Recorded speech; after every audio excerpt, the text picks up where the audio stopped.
अब उस पर आ रहे हैं, साइक्लोइडल पाथ वाला मतलब कौन से केस को हम डील करेंगे, E vector perpendicular to B vector में जो साइक्लोइडल वाला केस था, यूनिफॉर्म होंगे, ठीक है ना। तो उसमें भी साइक्लोइडल पाथ आता है, बट वो अगर एग्जाम में आप निकालने बैठेंगे क्यू वी क्रॉस बी से, तो बहुत ही टाइम लग जाएगा, आप निकाल ही नहीं पाएंगे, पहुंच ही नहीं पाएंगे एंड तक, ठीक है ना। उससे बढ़िया आपका है कि आप इस प्योर रोलिंग के पॉइंट की ट्रेजेक्टरी निकाल लो, ये रोटेशन में भी काम आ जाएगा, रोटेशन का भी क्वेश्चन की तरह वो पूछ सकता है आपसे, ठीक है ना। जैसे ये पी पॉइंट था, थोड़ी देर बाद यहाँ पहुंच गया ये, ठीक है ना। और आपकी रिजिड बॉडी प्योर रोलिंग में थी, तो आप क्या बोलेंगे, v equal to omega R की कंडीशन वैलिड है इसमें, ठीक है ना। तो p का आपको कोऑर्डिनेट निकालना है इसका as a function of time, कोई p पॉइंट है, जैसे यहाँ पर था t इक्वल टू जीरो पर, मैं लिख भी देता हूँ, ये t इक्वल टू जीरो पे था, ये p यहाँ पहुंच गया t टाइम पे, तो ये एंगल कितना घूम गया होगा, t में दिक्कत तो नहीं है कोई, इसको x और y ले रहा हूँ मैं, ये x ले लेते हैं, y ले रहा हूँ, ठीक है। तो ये आपका थीटा एंगल से घूम गया, तो थीटा आप क्या लिख सकते हो, ओमेगा इंटू टी लिख सकते हो थीटा, ठीक है ना। थीटा क्या लिख सकते हो, ओमेगा इंटू टी लिख सकते हो।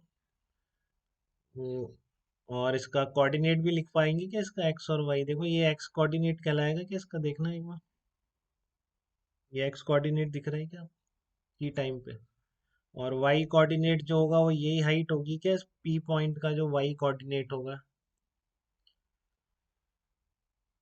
ठीक है। तो एक्स कितना हो जाएगा, देखो यहाँ से एक्स कितना लिखेंगे, ये डिस्टेंस कितनी हो गई, वी कांस्टेंट स्पीड से चल रहा है, वी टी सब कांस्टेंट है, तो ये आपका centre V into T move करेगा टी टाइम में, रेडियस फिक्स थी इसकी कैपिटल आर, ठीक है। तो एक्स कितना आ गया, देखो एक्स लिख पा रहा हूँ मैं, फंक्शन ऑफ टाइम लिख पाऊंगा क्या, V T minus R sine theta लिख सकता हूँ, चेक करना एक बार, दिक्कत तो नहीं, ओमेगा से घूम रहा है तो थीटा क्या होगा, ओमेगा इंटू टी होगा, तो x equal to V T minus R sine theta, देखिए दिक्कत तो नहीं किसी को, x कोऑर्डिनेट में इसके V T minus R sine theta, और y कोऑर्डिनेट इसको और लिख दो, पूरा कर दो, v equal to omega R है तो उसकी टर्म में लिख रहे हैं, तो omega R into T minus R sine of omega into T,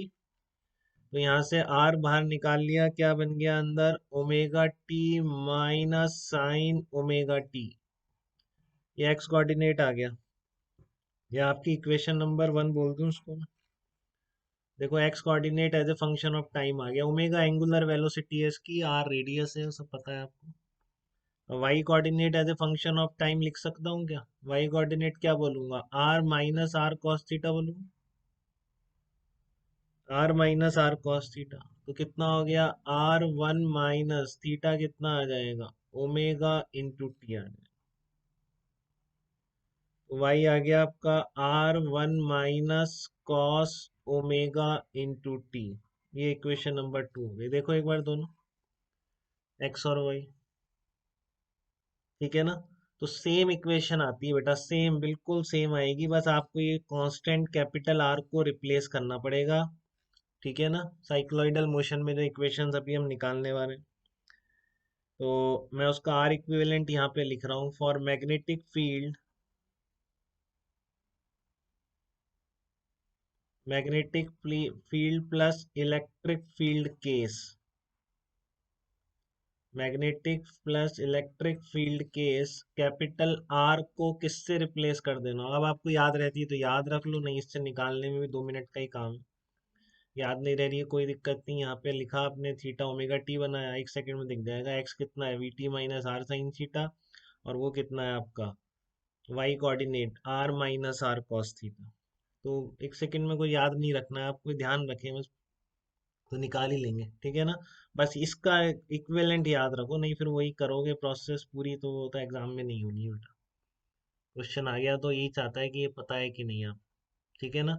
तो for electric field and magnetic field replace capital R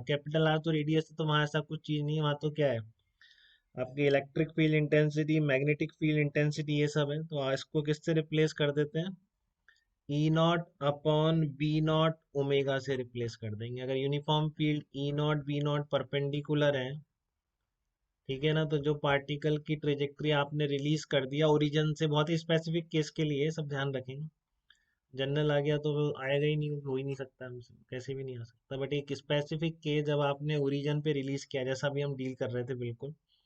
और इलेक्ट्रिक फील्ड और मैग्नेटिक फील्ड एक दूसरे के परपेंडिकुलर है, तो उस केस में ट्रेजेक्ट्री यही निकल के आ जाएगी। ठीक है ना। तो अभी लिखाऊंगा पूरा, बट यहाँ पे जैसे ये बता रहा हूँ कि यहाँ पे आप लिख लो कि कैपिटल आर को किससे रिप्लेस करना है, ओमेगा से। ओमेगा स्टिल वही है जो हमेशा होता आया है बेटा उसमें, यहाँ पर वही रहेगा, omega Q B by M. ठीक है ना। ओमेगा क्या रहेगा, क्यू बी बाई एम ही रहेगा उसमें। ठीक है। तो देखो आप इसमें एक बार मैं कर देता हूँ उसको, इसके लिए भी लिखा देता हूँ क्वेश्चन उसमें। अब किस तरह से अप्लाई करना है क्वेश्चन में इसको, मैग्नेटिक फील्ड वाले में। टाइम हो गया क्या?